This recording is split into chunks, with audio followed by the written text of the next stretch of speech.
નમસ્કાર મિત્રો. ભાજપને ખુલ્લી ચીમકી, ખુલ્લી ચેતવણી.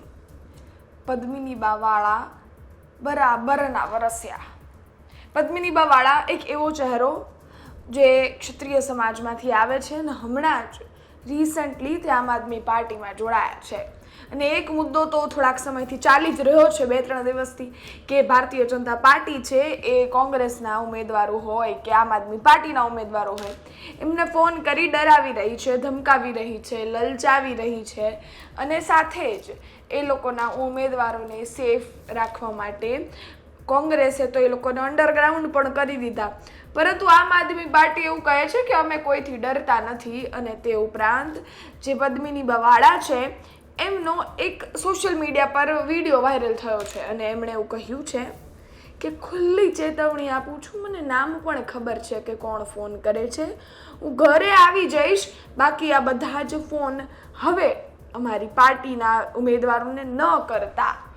કે હવે ભાજપ કરે છે નથી કરતું એમાં કેટલું તથ્ય છે એ આપણને નથી ખબર, પરંતુ એવા આક્ષેપ તો એમની ઉપર લાગી રહ્યા છે અત્યારે. અને હવે પદ્મિની બાવાળાએ જે રીતે આ સામે આવીને ધમકી આપી છે, ખુલ્લી ચેલેન્જ આપી છે ભાજપને કે ફોન ન આવવા જોઈએ, એ સૌપ્રથમ તમે એમનું નિવેદન સાંભળો ને ત્યારબાદ આ સમગ્ર ઘટનાને લઈ વિગતે વાત કરીએ. જય ભારત. હું પદ્મિની બાવાળા. બીજેપી પાર્ટીના ગુંડાઓ છેલ્લા 4 થી 5 દિવસમાં બરાબર છે આમ આદમી પાર્ટી અમારી પાર્ટીના કેન્ડિડેટને ખોટી રીતે ધમકાવા, બરાબર છે કે લોભ લાલચ આપવી, મહેરબાની કરી અને ફોન કરે છે તો ફોન નહીં કરતા. આ વોર્નિંગ સાથે કહું છું, બરાબર. મારી પાસે નામ સહિત છે, નહીંતર હવે સીધી ઘરે આવી જઈશ. એટલે આટલી બધો બીક લાગી ગઈ ગુંડાઓને, આમ લોકોથી, સામાન્ય લોકોથી આટલી બધી બીક લાગી ગઈ છે, બરાબર છે. એટલે વોર્નિંગ સાથે કહું છું કે હવે કોઈ પણ એક ફોન અમારા કોઈ એક કેન્ડિડેટને નહીં કરતા. આ વોર્નિંગ સાથે કહું છું, બરાબર. આ વખતે બીજેપીના સુપડા સાફ કરવાના છે અમારે અને તૈયારી છે પૂરેપૂરી. એટલે એક ફોન કરતા નહીં અને હેરાનગતિ છે જે ન કરતા, બરાબર છે. બહુ 4-5 દિવસથી અમે સાંભળીએ છીએ.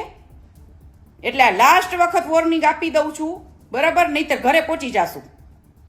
આપણે સાંભળ્યા પદ્મિની બાવાળાને, જેમણે આ સમગ્ર બાબતે ધમકીવાળો જે મામલો ચાલી રહ્યો છે એને લઈને ખુલ્લી ચેતવણી આપી દીધી. કહી દીધું કે ફોન ન આવવા જોઈએ, સુપડા સાફ કરી દેવાના છે ભારતીય જનતા પાર્ટીના આ વખતે, એવી વાત પદ્મિની બા કરી રહ્યા છે. પરંતુ પદ્મિની બાવાળા જ્યારે આપમાં જોડાયા ત્યારબાદ એ આમ આદમી પાર્ટીનો પ્રચાર કરવા પણ જઈ રહ્યા છે અને સાથે જ એમને એક દુઃખ હતું ભારતીય જનતા પાર્ટીથી, અને એ હતું ક્ષત્રિય સમાજ.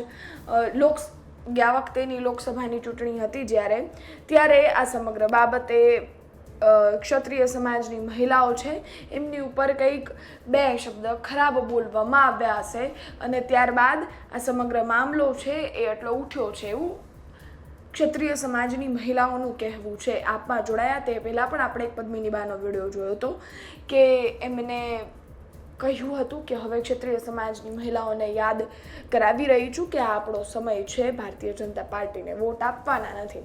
આવી પણ વાત હતી. અને આ બધાની વચ્ચે આમ આદમી પાર્ટીમાં જોડાઈ ગયા. હવે એમનું આ નિવેદન આવ્યું છે ને ખુલ્લી ચેતવણી આપી દીધી છે કે ફોન આવવા ન જોઈએ ભાઈ. હવે જોવું રહ્યું આમ આદમી પાર્ટીને ફોન આવે છે કે નથી આવતા, કે પદ્મિની બાની એક ચેતવણી કદાચ આ બધું જ મામલો શાંત પાડી દે એવું તમને લાગતું હોય તો કોમેન્ટ ચોક્કસથી કરજો. તમારું મંતવ્ય કોમેન્ટ બોક્સમાં ચોક્કસથી જણાવજો. બાકી ગુજરાત તકની ટીમ સુરત પહોંચી છે ફરતા અને તેમજ લોકોનો મૂડ જાળવવાનો પ્રયત્ન કરી રહી છે. એમના વિડીયો પણ તમને અમારી ચેનલ પણ જોવા મળશે, એટલે અમારી ચેનલને સબસ્ક્રાઈબ કરી લો. તમે યુટ્યુબ પર જોતા હો તો, ફેસબુક, ઇન્સ્ટાગ્રામ પર જોતા હો તો ફોલો કરી દેજો. ફરી મળીશું નવી માહિતી સાથે, ત્યાં સુધી રજા આપો. ધન્યવાદ.